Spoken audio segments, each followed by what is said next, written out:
அழுத்தம் நமக்கு வந்து பெருசா வந்ததுனாக்கா, நீ குடுக்காதன்னு சொன்னா நம்ம என்ன பண்ண முடியும்? அத குடும்பத்தாரே கேட்கும்போது, குடும்பத்தார் கேட்கும்போது அது தெரியாது.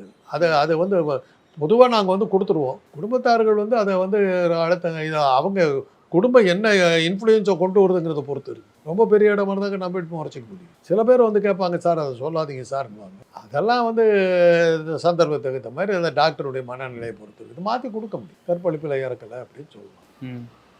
விபத்தால இறந்தாங்க. அப்படியே ஏதோ ஒண்ணு சொல்லி மாத்தி. அது ஒண்ணும் பெரிய விஷயம் இல்ல. எந்த மரணத்தையும் நம்ம மாத்தி குடுக்கலாம்.